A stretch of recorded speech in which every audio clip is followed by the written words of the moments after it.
Yo, what's going on, everyone? Welcome back to the Illini Audible podcast. My name is Saeed Bravo. Thank you so much for tuning into this episode of the pod. And if you're watching on YouTube, this is going to be kind of probably the most obscure podcast I'll ever do. I am literally sitting uh, at in the field on the field, but whatever this field is called. I don't know what Memorial Stadium in Bloomington's field is exactly called, but I'm literally sitting down crisscross applesauce on the sideline recording this podcast. But obviously, we all know what we just witnessed here in Bloomington tonight. It was the worst loss of the Brett Bielema era with Illinois, 63 to 10, stunning hammering of Illinois, where it frankly felt like Illinois just did not stand a chance. Illinois just didn't feel ready for the magnitude of this game and to take on this Indiana team led by Kurt Signetti, who simply has won everywhere he's been.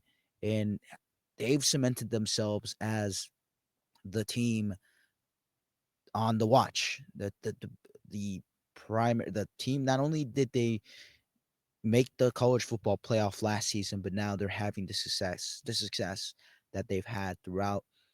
Listen, the only two teams that they've lost to is Notre Dame and Ohio State within the last year, and those are the two teams that made the college football championship game. That is no excuse for the way that Illinois performed today, though. Don't let that be confused. Where to start? We saw so much happen throughout the course of this game. Trying to just recollect all my thoughts, it's hard to kind of put it into words how disappointing this game actually was with this particular team. And just the way I look at it is this was the opportunity for Illinois to cement themselves as the team to watch in the Big Ten, as that premier college football playoff contender. To be frank, they fell way short of that. And the way I look at things, this was the barometer for how good Illinois actually is. And they failed miserably. They we I don't care what Illinois has done throughout the previous 3 weeks. Yes, winning, you have to be, happy to win. Have take your victories one by one, but the problem here is that now you have to string around victories that are against quality opponents. You just laid an egg against a program that is pretty identical to you. Like, I think towards the beginning of the season, people were saying that Illinois is the new Indiana, which I think fundamentally was wrong. But the idea kind of stood that Illinois was this next team in the pipeline to be in the college football playoff. Now you can't even think about that right now. Now you have to think about how you're going to be able to win uh, the rest of your conference schedule. You can call this overreacting, but I personally I think this Illinois team does not make the college football playoff. Pretty safe to say, just purely based off this performance. This kind of performance is the kind of performance that derails your season. You couldn't afford having done something like this, and obviously it's tough. It's tough for everyone. It's tough for the fan base. It's tough for the players. Tough for the coaches. But it happened, and now Illinois will have to navigate a a pretty difficult 2 week slate that they have coming up against USC. Or I don't know. I don't think they play Ohio State, but they play them soon. I got to check the schedule because that's gonna get me confused. But you can play USC and you play Ohio State. The very heavy part of the schedule. And if you can't string around maybe one of those victories, then you're looking at a pretty lost season here. But where to start with what exactly we saw today? There's a lot of concerning things, to be honest. There was a lot of things that we did not want to see from this team. Let's start offensively. Luke Altmaier, just start with the quarterback. Luke Altmaier was really bad. He did not play. Obviously, he told us after the game in the press conference that he obviously was disappointed with his performance. There was a lot more than what Luke Altmaier was doing. There was a lot more to it than just being Luke Altmaier. But to be frank, he did not give much, and he did not inspire a lot of optimism for his performance against higher level teams. Anytime that Indiana blitzed them, he struggled, and the offensive line, of course, was a part of that problem. But there were definitely times where Luke Altmaier just did not let go of the ball early enough. There were times where Luke Altmaier held the ball for too long, and he was on the brink of making a couple deadly mistakes. I mean, deadly mistakes that the team made across the board. But Luke Altmaier at the center of it on the brink of committing a lot of those contributing mistakes. Now,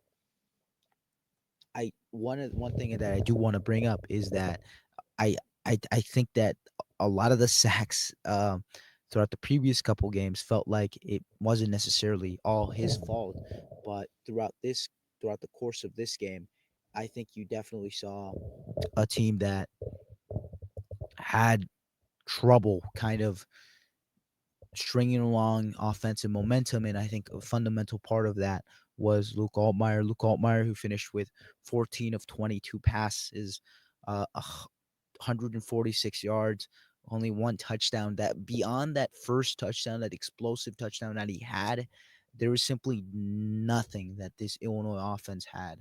That explosive touchdown to Colin Dixon is where you felt confident about where this team could end up going in this game. Nothing happened after that. They just didn't move the ball around. They couldn't run the ball, and running the ball has been another issue that we've seen. Today Illinois did not have Aiden Lawfrey, but Caden Fagan and Khalil Valentine were pretty much effective less. They didn't do much at all offensively, and the offensive line is a problem right now, and it's something that Illinois will have to address in a hurry as they take on USC and Ohio State. It is a point of high concern because not only is it an offensive line that is struggling, it's not like this team has been stringing along a couple players, mixing and matching, trying to figure out how this offensive line can fit the mold of what they're trying to do. It's an offensive line that's been playing together for 2 years now. These are guys that have been playing together for a while and that have been in college football for a while. The fact that they're struggling right now is concerning, and it should concern you for what it means over the course of the rest of the season. It'll be interesting to see how they address it because it sounds like they're going to make some schematic changes around it, but it is a point of contention that you feel concerned about, frankly, and you should be. Uh, 5 sacks allowed for Luke Altmaier, that just can't happen.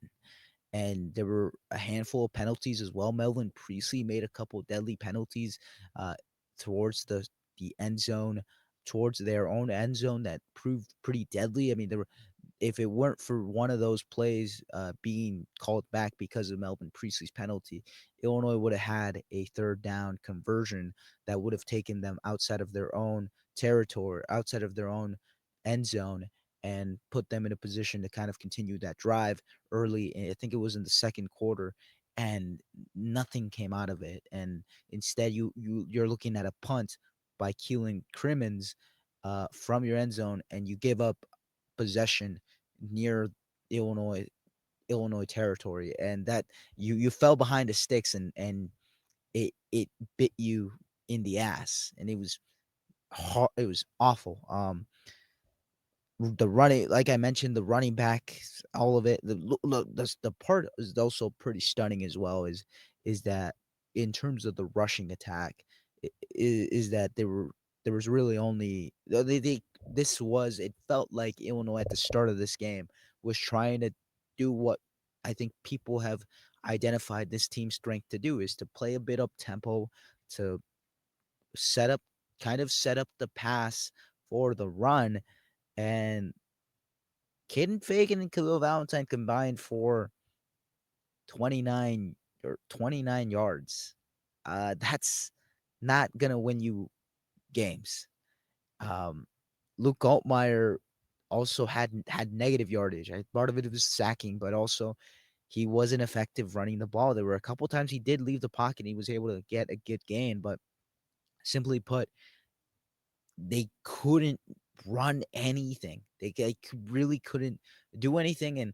And I also want to talk about the wide receivers as well, but it was just a matter of things that just kept piling on that it proved not tenable for this team to sustain any sort of success. And now you start being concerned about just the way that this offense looks against higher competition. Obviously USC and Ohio State are going to be two of the teams that are some of the best teams in the country, and you feel concerned about where this team is headed in that direction. The silver lining is that both of those games are home games, and you feel much better about Illinois playing at home. This environment here at Memorial Stadium in Indiana was a ruckus environment. It was a hostile environment, and you could tell for the most part throughout the entire game. I mean, they really brought it. The environment here was pretty crazy, but that's also a part of it all. I do want to talk about the wide receiver part of it all because obviously we did not get to see this team play with its full potential. Obviously, we did see a couple guys, as always, Colin Dixon with that huge touchdown. Obviously, that actually did not prove to be too huge because it didn't make any difference in this game. But I think to me the part the guy who stands out is Hank Beatty, who obviously he had 2 receptions, 13 yards. And it seemed like at the start of this game they were gonna feature him. He was gonna be the featured wide receiver, and to be able to be that guy to the go-to guy, establish himself, establish him as that player that go-to. Now, for a large part, we saw him be that guy for the first 3 weeks, large part because of the competition, but also schematically what they were doing to get him open, try to find him open. I think what we saw today is him getting battered up. We saw him get physically challenged, and he just wasn't able to win those physical battles. I know that there were times where he did get open. There were times where he was able to uh, get the ball or get the ball in his catch radius. But there were also times where he just did not hold on to the ball. I felt like he was challenged physically, and it didn't improve after that. Um, they came in without one of their red zone targets, their recent favored red zone targets, Justin Bowick, who I think now you have questions about his health because obviously he didn't have an injury designation for this game, but he didn't play at all. Same thing with Aiden Lawfrey. But injuries are another part of this whole equation that we're gonna talk about. That we're gonna talk about in terms of what's been going on. But it's definitely something to be concerned about. I think a lot of this is not what you wanted to see. I'm checking my audio here just in case. All right. I think I fixed this. I don't know. Anyways, um you do feel concerned though about where this team, the direction of this team. Obviously this was a team that is really good in its own right. We do have to put that, you have to talk about that as well, that this is a team that went to the college football playoff, that has crushed pretty much every team that been a, hasn't been a college football playoff contender and all of that. Uh, but yeah, in terms of defense, let's talk about the defense a little bit, and we'll talk about special teams as well.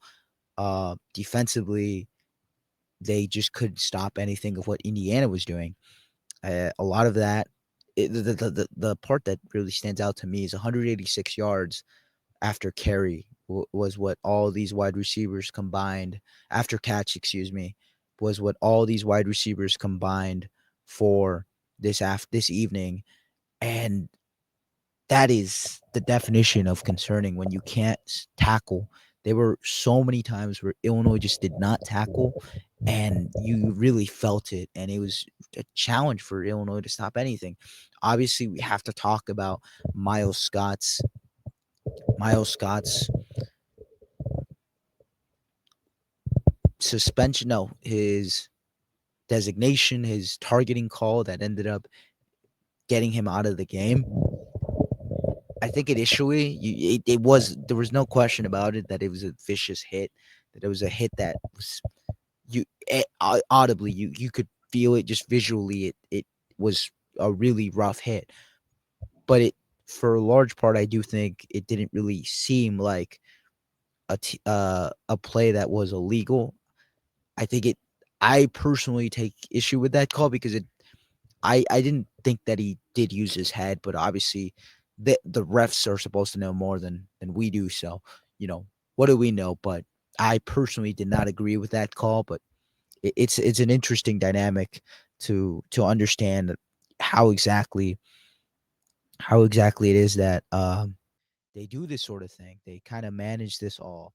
But I one thing that I do want to talk about too is in terms of the defense is that obviously they came in with a bunch of guys who were supposed to be healthy. No, Xavier Scott was a big loss as well coming into this game.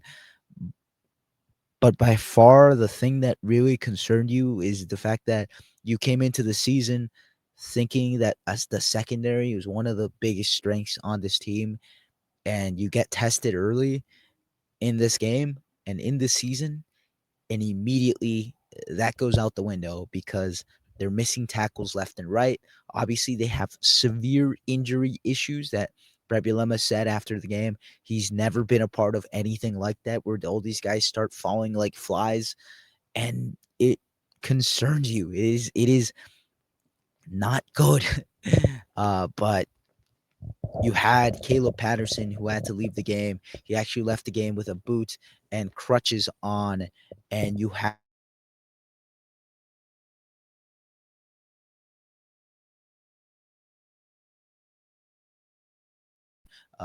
to be in this prominent position on the defense, and you wonder how he's handled it, and it's tough because he's put in a position of a stressful position in a position of critical points, and he misses a couple tackles. There were a couple good plays that he was able to make, but there were also significant tackles that ended up being explosive plays. And there you have a recipe for disaster. Tyler Strain, who's a guy who doesn't really see all that much action, ended up seeing significantly much more action in the second half. And when you have that happening on your team, it's probably not what you want to see. And Sabor Kareem was also another one of those guys who's more of a special teamer who ended up playing way more on the defensive end, the defensive positions as well. I do think that we also have to talk about the trenches because bottom line, they did not get to the quarterback today. Fernando Mendoza, after pretty much the first quarter, it felt like he had plenty of time to do whatever he wanted, and the pocket was relatively clean. This is when you expect a guy like Gabe Akis to step up, to win his one-on-ones, and to get to the quarterback. We just didn't see enough of that. There was none of that happened. And so that is something that you feel concerned about as well. And you wonder how exactly Illinois will address that, and whether or not Gabe Akis is or whether or not they'll continue to get better at that.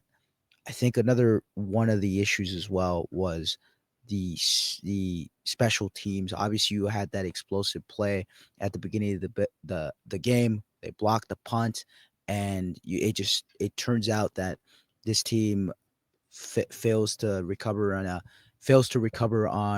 a blocked punt, and Indiana just ends up blowing it, and Illinois just ends up blowing it, and they get Indiana gets that recovered uh, touchdown, and that pretty much kind of flips the momentum in this game, and it gives you pause because you also come in thinking that you have to play you have to play at all phases of the game, and they just didn't end up doing that at all, and so that is also a point of contention as well. But it just bottom line, I think the biggest takeaway is that you come away being concerned about this team because this was supposed to be the game. This was supposed to be a close game. This was a barometer for how good Illinois is, and you were supposed to compete head to head against a team like this. Instead, you fall flat. You lose the same way that Nebraska lost to this team. You lose even worse than how Michigan lost to this team last year.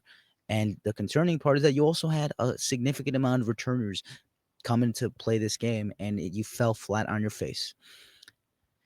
We'll talk more as the season progresses. We'll talk more middle of the week, just to gather more thoughts, more information about what it is that we should expect from this team going into next week. But obviously, not good today, and you hope to see way better next week. I do suspect that Illinois will have a sense of urgency to get much better and to review that film. It's going to be a tough film review, but they're going to have to do it, and it'll likely you expect this team to be able to respond, especially because a lot of these guys, like I said, are returners and they've had experience at this collegiate level, and they should be able to impact the game. We'll dive deep. We'll keep chronicling everything that happens in this season. But Illinois 3-1 this season, and they head back to Champaign. And they face USC. So we'll see how that happens. But appreciate you guys listening to this short version of the pod. Obviously, one of the more obscure pods that I've done. But subscribe, rate, review, please. It helps a lot. So I would really appreciate it. But thank you guys so much, and peace.